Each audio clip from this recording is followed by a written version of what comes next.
Hi hello నమస్తే welcome to my channel. ఈరోజు ఈ వీడియోలో సంక్రాంతికి చెక్కలు చేసుకున్నాము. ఎలా చేసుకున్నామో చూపించేస్తాను వీడియోలో. ముందుగా హాఫ్ కప్పు పెసరపప్పు, హాఫ్ కప్పు సగ్గుబియ్యం తీసుకొని 1 గంట ముందు నానబెట్టుకోవాలి. ఇప్పుడు చెక్కలకి ఏమేమి కావాలో చూద్దాము. ఇంగ్రీడియంట్స్: ఒక 2 కప్స్ బియ్యం పిండి, హాఫ్ కప్పు సగ్గుబియ్యం, హాఫ్ కప్పు పెసరపప్పు, జీలకర్ర 2 స్పూన్స్, కరివేపాకు, పచ్చిమిర్చి, అల్లము, వెన్నపూస. 2 కప్స్ బియ్యం పిండిని ఇలాగా ఒక ప్లేట్లో వేసుకొని దీంట్లోకి ఇప్పుడు ఇంగ్రీడియంట్స్ అన్నీ యాడ్ చేయాలి.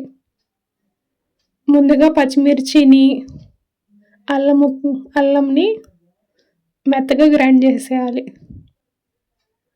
ఇలా మెత్తగా గ్రైండ్ చేసిన అల్లంని ఇప్పుడు బియ్యం పిండిలో వేసేయాలి. ఇలా వేసేసాక ఇప్పుడు దాంట్లోకి తగినంత ఉప్పు వేసుకోవాలి. దీంట్లోకి చిన్నగా ముక్కలుగా కట్ చేసుకున్న కరివేపాకుని వేసుకోవాలి. ఒక 1 టేబుల్ స్పూన్ జీలకర్ర వేసుకోవాలి. ఇలా వేసుకొని వీటన్నిటిని బాగా ఒకసారి కలుపుకోవాలి.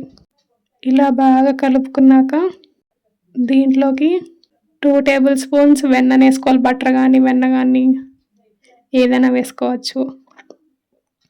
ఇలా వేసుకున్నాక దీంట్లోకి మనం నానబెట్టుకున్న పెసరపప్పుని, సగ్గుబియ్యం కూడా వేసేసుకోవాలి. ఒకసారి బాగా కలుపుకోవాలి.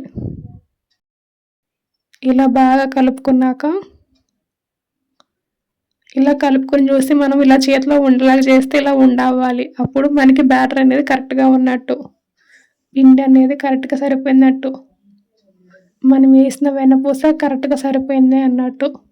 మరిగిచ్చిన వేడి నీళ్ళని దీంట్లో పోసుకొని కొంచెంగా పోసుకొని కలుపుకోవాలి. పిండి అనేది గట్టిగా కలుపుకోవాలి. చపాతీ పిండిలాగా కలుపుకోవాలన్నమాట. గట్టిగా ఉంటేనే అప్పుడు చెక్కలు బాగా వస్తాయి. ఇలా బాగా కలుపుకున్నాక వీటిని ఫస్ట్ చిన్న ఉండలుగా చేసుకోవాలి. ఇలా పిండి కొంచెమే ఉంది కాబట్టి అన్నీ ఒకేసారి ఉండలు చేసుకున్నాము. మీరు ఎక్కువ తీసుకుంటే క్వాంటిటీ కొంచెంగా ఉండలు చేసుకొని అప్పుడు వాటిని చేసుకోవాలి చెక్కలుగా. ఆయిల్ హీట్ అయ్యాక మనం ఇలా చేసుకున్న ఈ చెక్కలన్నిటినీ ఆయిల్లో వేసుకొని ఫ్రై చేసుకోవాలి.